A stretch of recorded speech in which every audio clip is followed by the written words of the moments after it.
समसामयिकी घटना चक्र में चित्र पर आधारित जीएस दृष्टि में, जिसमें समान विज्ञान में हम लोग जीव विज्ञान के बारे में पढ़ते हैं, जिसमें है तंत्रिका तंत्र। सब तंत्रिका तंत्र के बारे में जानते हैं। सबसे पहले तंत्रिका तंत्र का कार्य क्या है, जो कि शरीर के सभी क्रियाओं को नियमन और नियंत्रण करता है। तंत्रिका तंत्र का कार्य क्या है, जो कि शरीर के सभी क्रियाओं का नियमन और नियंत्रण करता है। और तंत्रिका तंत्र की इकाई क्या है? न्यूरॉन। न्यूरॉन है जो तंत्रिका तंत्र की इकाई है, तथा तंत्रिका कोशिका शरीर की सबसे बड़ी लंबी कोशिका है। शरीर के सबसे लंबी कोशिका कौन है? तंत्रिका कोशिका। और इसका सूचना संदेश विद्युत आवेगों द्वारा इलेक्ट्रो इम्पल्स के रूप में प्रसारित होता है। उसके बाद अब है तंत्रिका तंत्र के भाग। तंत्रिका तंत्र के 3 भाग हैं, जिसमें पहला में है परिधीय तंत्रिका तंत्र, कपाल एवं मेरुरज्जु तंत्रिका तंत्र, जिसमें है पहला में क्या है? परिधीय तंत्रिका तंत्र, और इसमें है कपाल एवं मेरुरज्जु तंत्रिका तंत्र। दूसरा में है केंद्रीय तंत्रिका तंत्र में क्या है? मस्तिष्क, मेरुरज्जु। और स्वायत्त तंत्रिका तंत्र में है अनुकंपीय तंत्रिका तंत्र और परानुकंपीय तंत्रिका तंत्र, जो कि तंत्रिका तंत्र के 3 भाग हैं।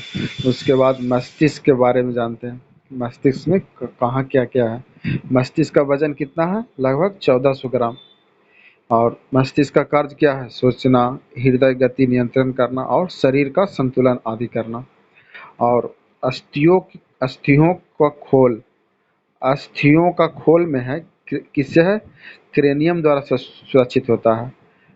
मस्तिष्क में जो अस्थियों का जो खोल है उस किसके द्वारा? क्रेनियम द्वारा सुरक्षित होता है। और मस्तिष्क का सबसे बड़ा भाग क्या है? सेरिब्रम। मस्तिष्क का सबसे बड़ा भाग क्या है? सेरिब्रम। लगभग 80% भाग है मस्तिष्क का। लगभग कितना? 80% भाग है जो सेरिब्रम में। मुख्यतः 3 भाग हैं, जो अग्र मस्तिष्क, मध्य मस्तिष्क और पश्च मस्तिष्क कहलाता है। मस्तिष्क के मुख्य 3 भाग हैं, जो कि है अग्र मस्तिष्क, मध्य मस्तिष्क और पश्च मस्तिष्क। अब मस्तिष्क के भाग, अग्र मस्तिष्क में आता है क्या? सेरिब्रम और डाइएन्सीफेलॉन। अग्र मस्तिष्क में क्या क्या आता है? सेरिब्रम और डाइएन्सीफेलॉन आता है। और डाइएन्सीफेलॉन में एक आता है थैलेमस और हाइपोथैलेमस। और मध्य मस्तिष्क में क्या आता है? Mid brain. मिड ब्रेन में आता है कार्पोरा क्वाड्रिजेमिना। मध्य मस्तिष्क में क्या क्या आता है? कार्पोरा क्वाड्रिजेमिना और सेरिब्रल पेंडुकल। इसमें आता है कार्पोरा क्वाड्रिजेमिना और सेरिब्रल पेंडुकल। और पश्च मस्तिष्क में आता है क्या? सेरिबेलम और मेडुला ऑब्लांगेटा। पश्च मस्तिष्क में क्या क्या आता है? पश्च मस्तिष्क में हो गया सेरिबेलम और मेडुला ऑब्लांगेटा, मेडुला ऑब्लांगेटा। उसके बाद है मस्तिष्क, ब्रेन, जिसमें पहले हाइपोथैलेमस के बारे में जानते हैं। हाइपोथैलेमस में क्या क्या आता है? उसमें आता है संवेगात्मक क्रियाओं का नियंत्रण इसमें होता है। इसमें हार्मोन्स का भी नियंत्रण होता है। ताप का भी नियंत्रण हाइपोथैलेमस से होता है।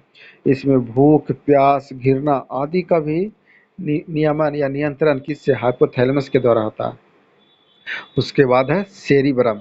सेरिब्रम में क्या क्या होता है? सेरिब्रम से क्या होता है? इसमें ऐच्छिक क्रियाओं का नियंत्रण। उसके बाद स्मरण क्षमता में किसका कितना स्मरण क्षमता है वो उसके बारे में सेरिब्रम में। और इसमें चिंतन होता है, विश्लेषण, समन्वय और बुद्धिमत्ता का भी उपयोग सेरिब्रम से ही किया जाता है। उसके बाद है सेरिबेलम। सेरिबेलम है जो कि शरीर का संतुलन बनाता है। सेरिबेलम जो शरीर को संतुलित बनाता है और ऐच्छिक पेशियों को संकुचन नियंत्रण करता है। उसके बाद है मेडुला ऑब्लांगेटा। मेडुला ऑब्लांगेटा से क्या क्या होता है? श्वसन में, उपापचय में उपयोग, भोजन निगलने में, उल्टी आता है उसमें, हृदय स्पंदन में, हार्ट बीट में, और खांसने एवं छींकने आदि का नियमन भी मेडुला ऑब्लांगेटा से होता है। उसके बाद है कार्पोरा क्वाड्रिजेमिना। कार्पोरा क्वाड्रिजेमिना जो देखने एवं सुनने की क्षमता है। कार्पोरा क्वाड्रिजेमिना में क्या होता है? देखने एवं सुनने की क्षमता। उसके बाद थैलेमस। थैलेमस से क्या होता है? थैलेमस से होता है ठंडा, गर्म, दर्द आदि का पहचान। आपको ठंड लग रही है कि गर्म है कि दर्द आपको हो रही है, सब किस में? थैलेमस से पता चलता है। उसके बाद है मेरु रज्जु। मेरु रज्जु में है सुपुष्मना। सुपुष्मना मेरु रज्जु। Spinal cord. स्पाइनल कोड का कार्य क्या क्या है? स्पाइनल कोड का कार्य है मस्तिष्क से आने वाले उद्दीपनों का संवहन और शरीर में प्रतिवर्तित क्रियाओं का नियंत्रण। और प्रतिवर्ती क्रिया क्या क्या है? अबंधित, अनुबंधित। और मेरुरज्जु के खोजकर्ता कौन है? Martial hall. मेरुरज्जु के खोजकर्ता मार्शल हॉल। और उदाहरण इसका क्या क्या है? कील पर पैर पड़ने पर तुरंत पैर पीछे खींच लेना। मेरुरज्जु का उदाहरण क्या है? अगर कील पर आपका पैर पड़ता है तो तुरंत पैर पीछे खींच लेना।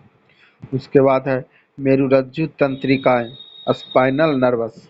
मेरुरज्जु से जुड़ी तंत्रिकाएं कितनी हैं? 31 जोड़ी। संख्या 31 जोड़ी है। मेरुरज्जु से जुड़ी तंत्रिकाएं 31 जोड़ी संख्या है। इसका कार्य क्या? हाथ पैर की पेशियां, त्वचा, ज्ञानेंद्रिय आदि को मेरुरज्जु से जोड़ना।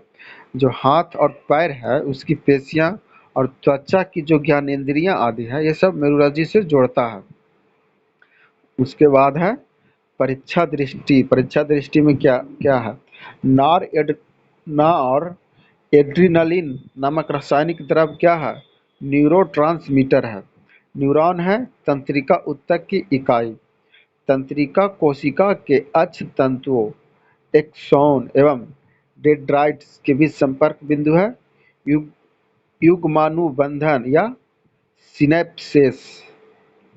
उसके बाद है स्वायत्त तंत्रिका तंत्र, ऑटोनोमिक नर्वस सिस्टम।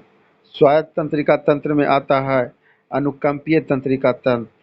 अनुकंपीय तंत्रिका तंत्र का कार्य क्या है? श्वेत ग्रंथियों में स्राव होता है। आंखों की पुतलियां फैलना अनुकंपीय तंत्रिका तंत्र से होता है। हृदय स्पंदन का तेज करना, रक्त में शर्करा बढ़ाना या लार ग्रंथियों का स्राव कम करना। उसके बाद होता है बाल खड़े होना आदि सभी अनुकंपीय तंत्रिका तंत्र के अंतर्गत है जो कि कार्य करता है। उसके बाद है इसके समूह प्रभाव से भय, पीड़ा तरह क्रोध की अनुभूति भी अनुकंपीय तंत्रिका तंत्र के कार्य है। उसके बाद है परिधीय तंत्रिका तंत्र, प्रिंसिपल नर्वस सिस्टम। उसमें आता है कपाल तंत्रिका तंत्र, कार्नेल नर्वस। कपाल तंत्रिका तंत्र जो कि मस्तिष्क से जुड़ी हुई तंत्रिका है। कपाल तंत्रिका तंत्र जो मस्तिष्क से जुड़ी हुई तंत्रिका है। इसकी संख्या कितना है? 12 जोड़ी संख्या है। मस्तिष्क में कपाल तंत्रिका की 12 जोड़ी है। कपाल तंत्रिका तंत्र की कार्य क्या है? पहली, दूसरी या 8वीं जोड़ी संवेदी होती है जो कि सेंसरी और शेष मिश्रित यानी संवेदी या चालक होती है। उसके बाद है परानुकंपीय तंत्र का तंत्र। परानु परानुकंपी तंत्रिका तंत्र में आंखों की कार्य क्या है? आंखों की पुतलिया को सिकोड़ना इसका कार्य है। लार का स्त्रावन का कार्य भी परानुकंपी तंत्रिका तंत्र में होता है। और मूत्राशय की पेशियों में संकुचन ये भी परानुकंपीय तंत्रिका तंत्र में होता है। अंतरीय भित्ति से संकुचन, पाचक रस में वृद्धि सब परानुकंपीय तंत्रिका तंत्र का कार्य है। इसके सामूहिक प्रभाव के आराम और सुख की अनुभूति भी परानुकंपीय तंत्र का कार्य है। उसके बाद है अंतःस्रावी तंत्र। अंतःस्रावी तंत्र में सबसे पहले ग्रंथियां, ग्लैंड। ग्लैंड का परिभाषक क्या है? ऐसी कोशिकाएं जहां ऊतक या अंग जो पदार्थों का संश्लेषण करे या स्रावित करे। मतलब ऐसी कोशिका जो कि ऊतक और अंग के जो पदार्थ है उसका संश्लेषण को स्रावित करे, मैंने स्रावित करे, उसी को बोलते हैं परिभाषक, ग्रंथि बोलते हैं। ग्रंथि का कार्य क्या है? ग्लैंड का कार्य क्या है? शरीर के लिए आवश्यक पदार्थों का स्त्रवण।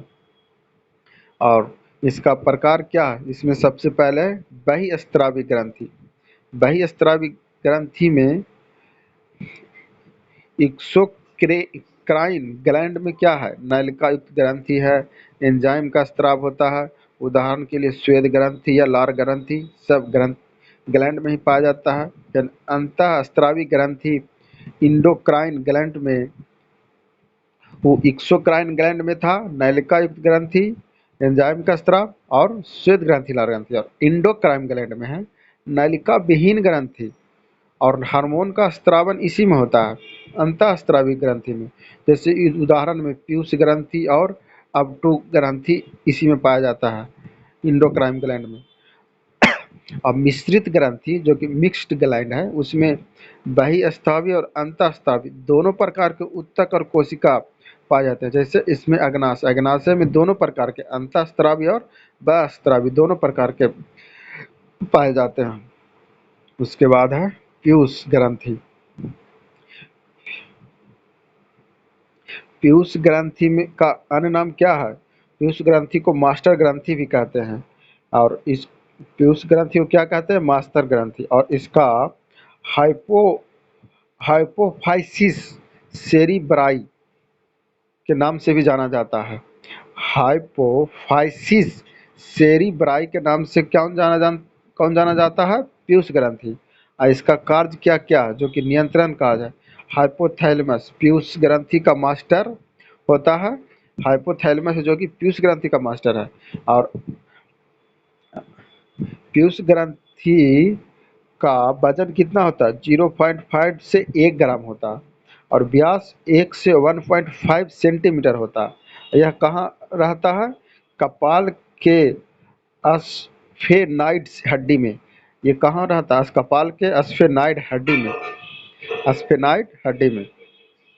उसके बाद पीयूष ग्रंथि से स्रावित हार्मोन। तो पीयूष ग्रंथि से कौन कौन सा हार्मोन स्रावित होता है? या जो जो सबसे पहले है T S H hormone. T S H hormone क्या है? Thyroid stimulating hormones. इसका कार्य क्या है?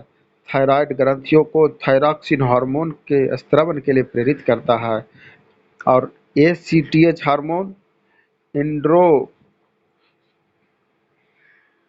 एंड्रोनी कॉर्टिपिक हार्मोन है, जो कि एड्रिनल कार्टेस के होने वाले स्रावन का नियंत्रण करता है। और कार्टिसोल हार्मोन के स्राव का भी नियंत्रण एस एसीटीएच हार्मोन करता है। उसके बाद है सो सोमेटोट्रोपिन हार्मोन। सोमेटोट्रोपिन हार्मोन का अन्य नाम क्या है? इसको वृद्धि हार्मोन भी बोलते हैं। सोमेट्रोपिन हार्मोन को वृद्धि हार्मोन कहा जाता है और इसका कार्य क्या है? शरीर की वृद्धि को नियंत्रित करना। और इससे रोग होता है, सोमेटोट्रोपिन हार्मोन की अधिकता से भीमकाय रोग होता है और सोमेटोट्रोपिन हार्मोन की कमी से बौनापन हो जाता है। एलटीएच हार्मोन जो का जो कि दुग्ध जनक हार्मोन कहलाता है। एलटीएच हार्मोन को दुग्ध जनक हार्मोन के नाम से जाना जाता है। इसका कार्य है शिशु हेतु स्तनों से दुग्ध का स्रावन करना। एलटीएच का कार्य क्या है? शिशु हेतु स्तनों से दूध का स्रावन करना। इसका दूसरा नाम क्या है? दुग्धजनक हार्मोन। उसके बाद है एडीएच हार्मोन। एडीएच का अन्य नाम है अर्जिनियम वैसोप्रेसिस। इसका कार्य है मूत्र रोगी हार्मोन। इसको मूत्र रोधी हार्मोन भी कहते हैं। और संश्लेषण होता है हाइपोथैलेमस में, एडीएच का संश्लेषण होता है। और संग्रहण एडीएच का होता है, पीयूष ग्रंथि में संग्रहण एडीएच का होता है।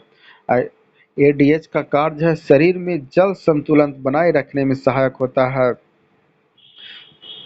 उसके बाद है जीटीएच और एफएसएच हार्मोन। जीटीएच हार्मोन और एफएसएच हार्मोन जो कि वृषण में शुक्राणु जनन में सहायता है और अंडाशय में फॉलिकल फॉलिकल में वृद्धि में मदद और मासिक धर्म का नियमन भी जीटीएच और एफएसएच हार्मोन से होता है। एलएच से लैंगिक लक्षणों का विकास होता है। उसके बाद है संबंधित रोग। अधिकता से होने वाले लोग नेत्र नेत्रोत्सेंधी ग्लैंड का अन्य नाम क्या है? Graves disease. नेत्रोत्सेंधी ग्लैंड का नाम क्या है? ग्रेव्स डिजीज, जो कि आंख फूलकर नेत्र कोटर से बाहर आ जाना। उसके बाद है प्यूमर का रोग। प्यूमर का रोग का लक्षण क्या है? वजन में कमी, थायराइड ग्रंथि का फूलना, हाथ पैर कांपना आदि प्यूमर रोग का लक्षण है। किसके कमी से होता है? कमी से होने वाले रोग क्या है? जड़ जड़ मानवता बच्चों को होने वाला रोग है। और मिक्स्ड डमा वयस्कों को उपापचय संबंधी रोग है। घेंघा का अन्य नाम क्या है? गलगंड।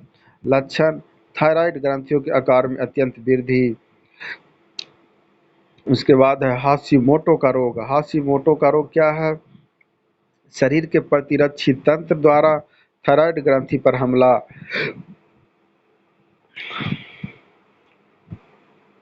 अब जानते हैं थायराइड ग्रंथि के बारे में। थायराइड ग्रंथि कहाँ अवस्थित होता है? मनुष्य के गले में दोनों लैरिक्सों के नीचे। थायराइड ग्रंथि है जो मनुष्य के गले के दोनों लैरिक्सों के नीचे होता है। और इससे संबंधित हार्मोन्स कौन है? थायरॉक्सिन, T4 और ट्राई आइडोथायरोनिन T3। आयोडीन की अधिक अधिक मात्रा होता है इसमें। उसके बाद है पैराथायरॉक्साइड ग्रंथि, जो अवस्थित होता है गले में स्थित थायराइड ग्रंथि के ठीक पीछे होता है। पैराथायरॉइड ग्रंथि जो कि गले में स्थित थायराइड ग्रंथि के ठीक पीछे होता है। इसमें भ्रूण के एंडोडर्म से भी उत्पन्न होता है। इससे संबंधित हार्मोन है पैराथायरॉइड हार्मोन। इससे संबंधित हार्मोन है। इसका अन्य नाम है पैराथार्मोन या पैराथायरीन। तो रुधिर में कैल्शियम की कमी से होने वाला स्रावित होता है। अब इसका कार्य है कैल्शियम आयन की आदर्श मात्रा को बनाए रखना। उसके बाद है थायरॉक्सिन हार्मोन। थायरॉक्सिन हार्मोन का संरचना है आयोडीन युक्त अमीनो अम्ल से होता है। आयोडीन युक्त अमीनो अम्ल की संरचना थायरॉक्सिन हार्मोन की होता है। इसकी कार्य है उपापचयी क्रियाओं का नियंत्रण, वृद्धि हेतु उत्प्रेरक, जनन अंगों के कार्यों का नियमन और जल संतुलन का नियंत्रण। कैल्सिटोनिन का कार्य है कैल्शियम के रुधिर में अधिकता होने पर स्रावित। उसके बाद है कार्य एड्रीनल ग्रंथि। एड्रीनल ग्रंथि ऊपर होता है और ब्रिक इसमें होता है। इसमें कार्टेक्स मेडु मेड्यूला होता है जो एड्रीनल ग्रंथि में ही है। कार्य हृदय गति में वृद्धि, वाहिका विस्तारण द्वारा मस्तिष्क, कंकाल, पेशियाँ, हृदय, फेफड़ों एवं यकृत आदि अंगों में रुधिर संचारण में वृद्धि। और नोट सम्मिलित रूप से दोनों हार्मोन का नाम कैटेकोलामिन्स है।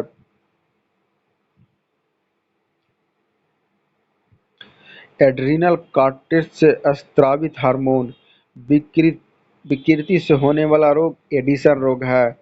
और नोट कॉर्टेक्स हमारे लिए इतनी जरूरी है कि यदि इसे शरीर से निकाल दे तो मनुष्य का 1 या 2 सप्ताह में ही मर जाएगा। मनुष्य 1 या 2 सप्ताह में मर जाएगा। अगर कॉर्टेक्स को हमारे शरीर के लिए इतनी जरूरी है कि यदि उसे शरीर से निकाल दें तो मनुष्य 1 या 2 सप्ताह में ही मर जाएगा एड्रीनल कॉर्टेक्स से। उसके बाद है एड्रीनल कॉर्टेक्स से स्रावित हार्मोन कौन सा है? ग्लूकोकार्टिकॉइड्स और मिनरलोकार्टिकॉइड्स है। और लिंग हार्मोन जो कि सेक्स हार्मोन्स कहा जाता है वह एड्रीनल कॉर्टेक्स से स्रावित हार्मोन है। उसके बाद है एड्रीनल मेडुला से संबंधित हार्मोन जो है नॉर नॉरएपिनेफ्रिन अमीनो अम्ल में होता है। अन्य नाम नॉरएड्रेनालिन एड्रिनल मेडुला से स्रावित हार्मोन हार्मोन का अन्य नाम है नॉरएड्रेनालिन हार्मोन। वाहिका संचरण वाहिका संकरण द्वारा त्वचा, पाचन, उत्सर्जन एवं जनन आदि से संबंधित रोग अंगों से रुधिर संचार कम करना। एड्रीनेलिन का अन्य नाम है एप्रिनेफ्रिन। लड़ो एवं उड़ो हार्मोन भी एड्रीनेलिन को कहा जाता है। आपातकालीन हार्मोन या युद्ध हार्मोन भी एड्रीनेलिन को कहा जाता है। उसके बाद है ग्रंथि स्त्रावित हार्मोन, पैराथायरॉइड ग्रंथि, पैराथार्मोन या पीटीएच होता है। पीनियल ग्रंथि मेलाटोनिन को कहा जाता है। मेलाटोनिन को पीनियल ग्रंथि कहा जाता है। पीयूष ग्रंथि या पिट्यूटरी ग्रंथि, पक्ष पिट्यूटरी या न्यूरोहाइपोफाइसिस, पक्ष पिट्यूटरी या न्यूरोहाइपोफाइसिस में वैसोप्रेसिन एडीएच होता है और ऑक्सीटोसिन होता है। अग्र पिट्यूटरी या एड्रेनोहाइपोफाइसिस में सोमैटोट्रोपिन या वृद्धि हार्मोन कहा जाता है और प्रोलैक्टिन या ल्यूटियोट्रोपिक हार्मोन भी अग्र पिट्यूटरी में होता है और पुटिका प्रेरक हार्मोन एफएसएच होता है। उसके बाद लुटिनाइजिंग हार्मोन, अंतराल कोशिका प्रेरक hormone, adrenocorticotropic hormone, adrenocorticotropic hormone ACTH, thyroid प्रेरक हार्मोन और मेलानोसाइट प्रेरक हार्मोन, ये सब अग्र पिट्यूटरी का भाग है जो पीयूष ग्रंथि में पाया जाता है। अमाशय में गैस्ट्रिन और घ्रेलिन होता है। अमाशय में गैस्ट्रिन और घ्रेलिन होता है। मानव शरीर में कहाँ क्या क्या है? पीनियल ग्रंथि जो कि इधर ऊपर की तरफ है, पीयूष ग्रंथि और पिट्यूटरी ग्रंथि यहाँ पर है। अमाशय का स्थान और अग्नाशय ये उजला ऐसा है। अधिवृक्क और एड्रिनल ग्रंथि, फिर है पैराथायरॉइड ग्रंथि, थायराइड या अब्दु ग्रंथि और थाइमस ग्रंथि जो कि गले के नीचे है। यकृत जो कि सबसे बड़ी लीवर और वृक्क और किडनी जो यहाँ साइड में है। और अंडाशय जो कि सिर्फ महिलाओं में होती है और वृषण सिर्फ पुरुषों में होता है। अंडाशय के बारे में जानते हैं जो सिर्फ महिलाओं में एस्ट्रोजेन और प्रोजेस्टेरोन होता है। अंडाशय जो सिर्फ महिलाओं में होता है उसमें कौन कौन होता है? एस्ट्रोजेन और प्रोजेस्टेरोन। फिर थाइमस ग्रंथि में क्या होता है? थाइमोसिन और थाइमोपोएटिन। थाइमस ग्रंथि में क्या होता है? थाइमोसिन और थाइमोपोएटिन। और वृषण जो कि सिर्फ पुरुषों में होता है वह एस्ट्रोजोन जो को टेस्टोस्टेरोन होता है, टेस्टोस्टेरोन होता है। पुरुष वृषण जो सिर्फ पुरुषों में होता है वो एस्ट्रोजोन जो कि टेस्टोस्टेरोन होता है।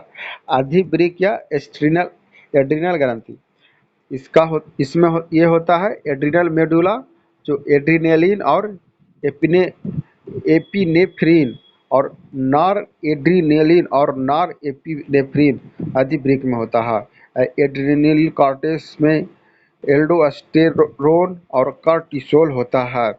उसके बाद है अग्नाशय। अग्नाशय में अल्फा कोशिका जो कि ग्लूकैगॉन होता है और बीटा कोशिका इसमें इंसुलिन होता है। डेल्टा कोशिका में सोमेटोस्टैटिन होता है और एफ कोशिका में अग्नाशयी पॉलीपेप्टाइड होता है। वृक्क या किडनी में होता है कैलियस्टॉल, कैल्सिटॉल और रेनिन और एरिथ्रोपाइटिन होता है। थायराइड या अप्टू ग्रंथि में टेट्रा आइडोथायरोनिन तथा थायरोक्सिन और ट्राई आइडोथायरोनिन और कैल्सिटोनिन होता है थायरॉक्स या अप्टू ग्रंथि में। जनन संबंधी हार्मोन जो कि स्त्री संबंधी हार्मोन है। स्त्री संबंधी हार्मोन में एस्ट्रोजन, रिलैक्सिन, ऑक्सीटोसिन, प्रोलैक्टिन और प्रोजेस्टेरोन होता है जो कि स्त्री हार्मोन है ये सब। इसका उत्पादन उत्पादन होता है, अंडाशय से उत्पादन होता है। आयु यौनारंभ से रजोनिवृत्ति तक की आयु है और प्रमुख एस्ट्रोजन स्टेडियोल है। अन्य नाम नारी विकास हार्मोन भी के नाम से जाना जाता है। इसका कार्य है मादा के द्वितीय लैंगिक लक्षणों जैसे लड़कियों के स्तन, गर्भाशय, योनि तथा दुग्ध ग्रंथि आदि से समुचित विकास में सहायता। एस्ट्रोजेन के स्त्रावन पर पीयूष ग्रंथि हार्मोन तथा एफएसएच और एफएसएच और लुटिनाइजिंग हार्मोन का द्वारा नियंत्रण होता है। इसका स्त्रावन होता है गर्भाशय में कार्पल्स लुटियम या ओवल से होता है। इसका कार्य होता है प्यूबिक सिफाइसिस को मुलायम एवं गर्भाशय ग्रीवा को चौड़ा करना, चौड़ा कर शिशु के जन्म को आसान करना, वो है रिलैक्सिस का। ऑक्सीटोसिन का कार्य है माँ और शिशु के बीच गले लगाना या चूमना या वात्सल्य या मैथुन आदि के समय भावनाओं का नियमन। ऑक्सीटोसिन का दुग्ध उत्प्रेषण को बढ़ाता है और इससे संबंधित उत्तक है गर्भाशय और स्तन ग्रंथियाँ जो कि ऑक्सीटोसिन में होता है। उसके बाद है प्रोलैक्टिन। प्रोलैक्टिन में का उत्पादन अग्र पिट्यूटरी के लेप्टोट्रोपिक कोशिका में होता है और इसका अन्य नाम है ल्यूटोट्रोपिक हार्मोन जो कि प्रोलैक्टिन का है। और इसका कार्य क्या, प्रोलैक्टिन का कार्य क्या है, शिशुओं के जन्म के पश्चात दूध स्त्रावन को प्रेरित करना। उसके बाद है प्रोजेस्टेरॉन। प्रोजेस्टेरॉन का उत्पादन कार्पस लुटियम द्वारा हुआ था और इसका कार्य क्या है, गर्भाशय हेतु आवश्यक लक्षणों को विकास को प्रेरित करना, गर्भाशय को एंडोमेट्रियम को मोटा होना, इसमें रुधिर संचरण को बढ़ावा तथा ग्लाइकोजन का संचय करना, अंडाशयों में नई पुटिकाओं का निर्माण तथा प्रक्रिया बंद करना, ये प्रोजेस्टेरॉन का काम है। और एस्ट्रोजन का उत्पादन अंडाशय से होता है। इसका आयु एस्ट्रोजन का आयु होता है यौनारंभ से रजोनिवृत्ति की आयु तक। और रिलैक्सेशन का स्त्रावन गर्भाशय में कार्पस लुटियम या ओवल से होता है। इसका कार्य है प्यूबिक सिफाइसिस को मुलायम और गर्भाशय ग्रीवा को चौड़ा कर शिशु को जन्म को आसान करना। उसके बाद है पुरुष संबंधित हार्मोन। पुरुष संबंधित हार्मोन है जो जिसका नाम है टेस्टोस्टेरोन। टेस्टोस्टेरोन का उत्पादन वृषण टेस्टिटा में लेडिंग की कोशिकाओं में होता है। इसका अन्य नाम है पौरुष विकास हार्मोन।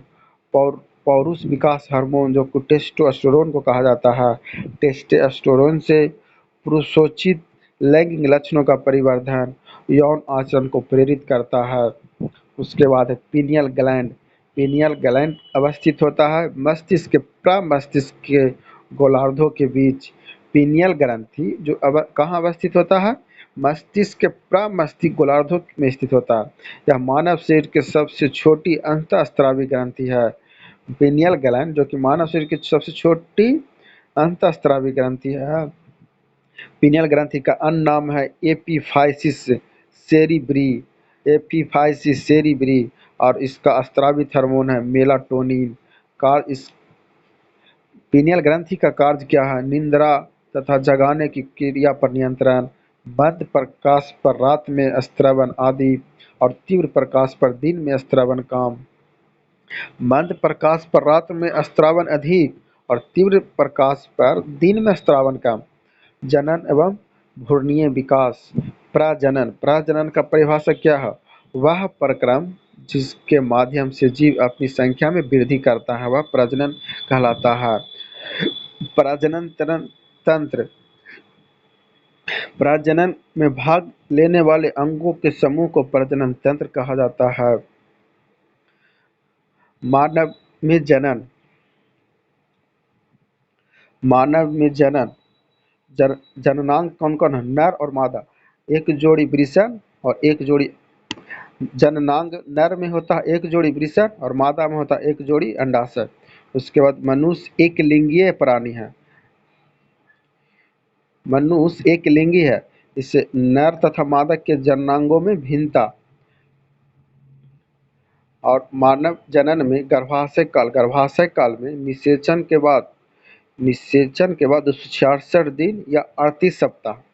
और निषेचन की प्रक्रिया अंडवाहिनी या फैलोपियन ट्यूब में होता है। निषेचन क्रिया नर युग्म के शुक्राणु और मादा युग्म के अंडाणु से निषेचन क्रिया फर्टिलाइजेशन होता है। भ्रूण का निर्माण एवं विकास और द्विगुणित, उसके बाद युग्मजन हो जाता है। मानवीय भ्रूण का विकास निषेचन क्रिया और जायगोट से फिर बन जाता है मारूला।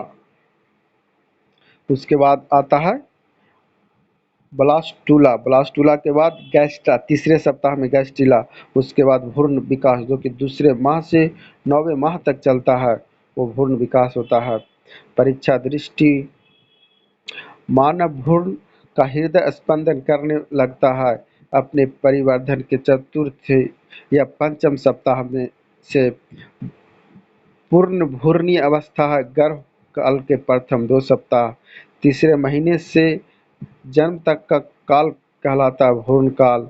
भ्रूण की शुष्कन, बाहरी दबाव तथा धक्कों इत्यादि से सुरक्षा करती है। उल्व या एम्ब्रियन, जरायु या कोरियन का कार्य है गैसीय विनिमय का नियंत्रण करना। अरापोसिका या एलेंटाइक कला का कार्य है भ्रूण के उपापचयी अपशिष्ट पदार्थ का एक तरल एवं गैसीय विनिमय। भ्रूण विकास का काल कहते हैं तीसरे से 8वें सप्ताह को। My channel.